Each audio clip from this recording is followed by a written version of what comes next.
নমস্কার, আমি সায়ন্তী বিশ্বাস আর আপনারা দেখছেন রংধনু গার্ডেন। তো এই বছরও কিন্তু আমাদের ছাদ বাগানের লেবু গাছে খুব সুন্দর ফলন এসছে।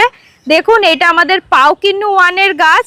গত বছর প্রচুর ফল এসছিল, এইবার দেখে মনে হচ্ছে তার থেকেও ডবল ফল এসছে।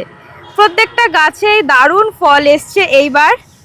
এই গাছটাতেও আছে বেশ ভালো ফল, এই গাছটাতে বেশ ফলন হয়েছে। এটা কি গাছ?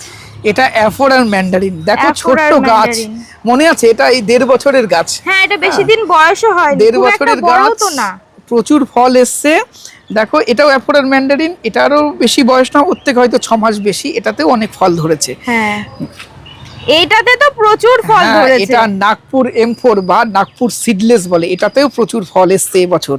কিন্তু একটা কথা, এখানে একটা ফল দেখছি ফেটে গেছে।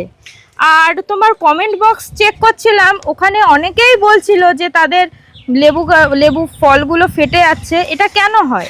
হ্যাঁ, এটা এই সময় একটা বড় সমস্যা।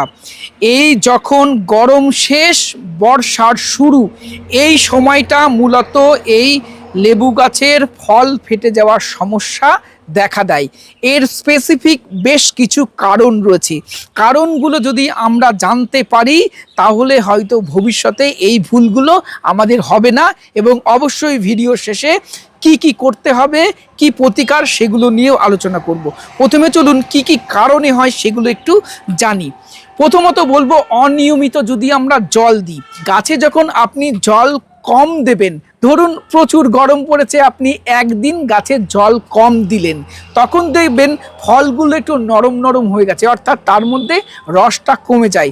তারপরে আপনি ঢেলে জল দিলেন বা প্রচুর বৃষ্টি হলো, তখন এই লেবুর ফলের মধ্যে যখন প্রচুর রস হবে তখন এটা ফেটে যাবে। দ্বিতীয় কারণ, যদি প্রচুর পরিমাণে গরম পড়ে, শুষ্ক ওয়েদার হয়, তাহলেও লেবু গাছে ফল ফেটে যেতে পারে। ও, তাহলে ঠিকঠাক জল দিলেই ফল ফাটা বন্ধ হয়ে যাবে? না, শুধুমাত্র অনিয়মিত জল দিলেই নয়, বেশ কিছু নিউট্রিয়েন্টের অভাব হলেও ফল ফেটে যেতে পারে। প্রথমত বলি ক্যালসিয়াম। ক্যালসিয়াম কি করে?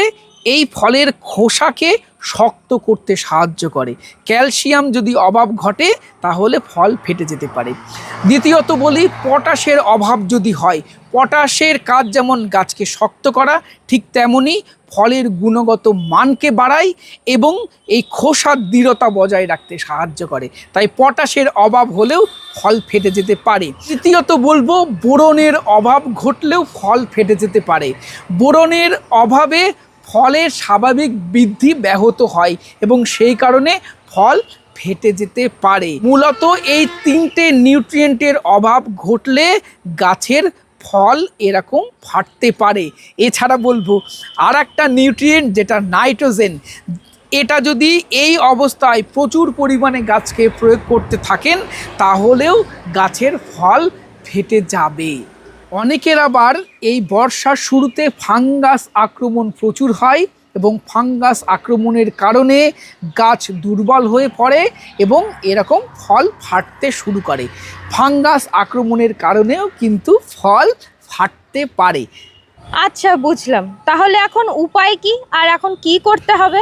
প্রথম যে কাজটা করতে হবে, যে ফলগুলো আপনার ফেটে গেছে না, সেগুলো আপনাকে তুলে ফেলতে হবে। এই ফল যেগুলো ফেটে গেছে, কোনো জাদু দিয়ে এই খোসাটাকে জোড়া লাগানো যাবে না। ফাটা ফলগুলো গাছে থাকলে গাছটার নিউট্রিয়েন্টগুলো ক্রমাগত একে দেবে এবং সেটা ওয়েস্ট হবে। তাই বলবে, এরকম ফল ফেটে গেলে সেগুলোকে তুলে ফেলুন, সেটাই বেটার হবে।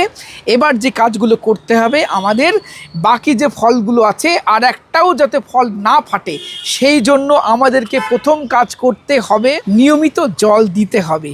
কখনো জল কম দিলাম, কখনো জল বেশি দিয়ে দিলাম, এই কাজটা করা যাবে না। এবং মাটিটা ভালো অবশ্য নিতে হবে, ওয়েল ড্রেন সয়েল নিতে হবে। এই বর্ষার সময় প্রচুর বৃষ্টি হবে, অতিরিক্ত বৃষ্টির জল যেন গাছের গোড়ায় না জমে, এটা খেয়াল রাখতে হবে। আর দ্বিতীয়ত যে কাজগুলো করতে হবে, আমাদের গাছে একটু নিউট্রিয়েন্ট প্রয়োগ করতে হবে। প্রথমে বলি, গাছে পটাশযুক্ত সার প্রয়োগ করতে পারেন। আপনি এসওপি প্রয়োগ করতে পারেন বা এমওপি প্রয়োগ করতে পারেন, মিউরেট অফ পটাশ অথবা সালফেট অফ পটাশ, এই দুটোর যে কোনো একটা গাছে প্রয়োগ করুন। এছাড়াও গাছে দুটো মাইক্রোনিউট্রিয়েন্ট ক্যালসিয়াম এবং বোরন, এই দুটো গাছে প্রয়োগ করুন। ক্যালসিয়াম লিটারে 3 গ্রাম আর বোরন লিটারে 1 গ্রাম, এই দুটো গুলে গাছে খুব ভালোভাবে স্প্রে করবেন। আর তৃতীয়ত আর একটা কাজ করতে হবে, এই সময় গাছে এই বর্ষার টাইমে ফাঙ্গাসের আক্রমণ প্রচুর হয়। তৃতীয়ত আর একটা কাজ করতে হবে, বর্ষার টাইমে প্রচুর ফাঙ্গাস আক্রমণ হয়, গাছকে বাঁচাতে কপার অক্সিক্লোরাইড জাতীয় কোনো ফাঙ্গিসাইড গাছে প্রয়োগ করবেন। এই কপার অক্সিক্লোরাইড জাতীয় কোনো ফাঙ্গিসাইড লিটারে 2 গ্রাম গুলে আপনি সকালের দিকে সূর্য ওঠার আগে গাছে ভালোভাবে স্প্রে করে দেবেন। এই কয়েকটা কাজ যদি কেউ করতে পারেন তাহলে দেখবেন গাছের একটা ফলও ফাটবে না, গাছ ভালো থাকবে আর আপনার মনও ভালো থাকবে। গাছ অসুস্থ হয়ে গেলে আমাদের মনও খারাপ হয়ে যায়, অন্তত যারা গাছ ভালোবাসি বা গাছ পাগল তাদের তো এই অবস্থা হয়। তো দর্শক বন্ধুরা, আজকের প্রতিবেদন আপনাদের কেমন লাগলো কমেন্ট করে জানাবেন। ভিডিওটি ভালো লাগলে একটি লাইক করবেন, নতুন হলে চ্যানেলটি সাবস্ক্রাইব করে রংধনু গার্ডেনের সাথে থাকবেন। নমস্কার।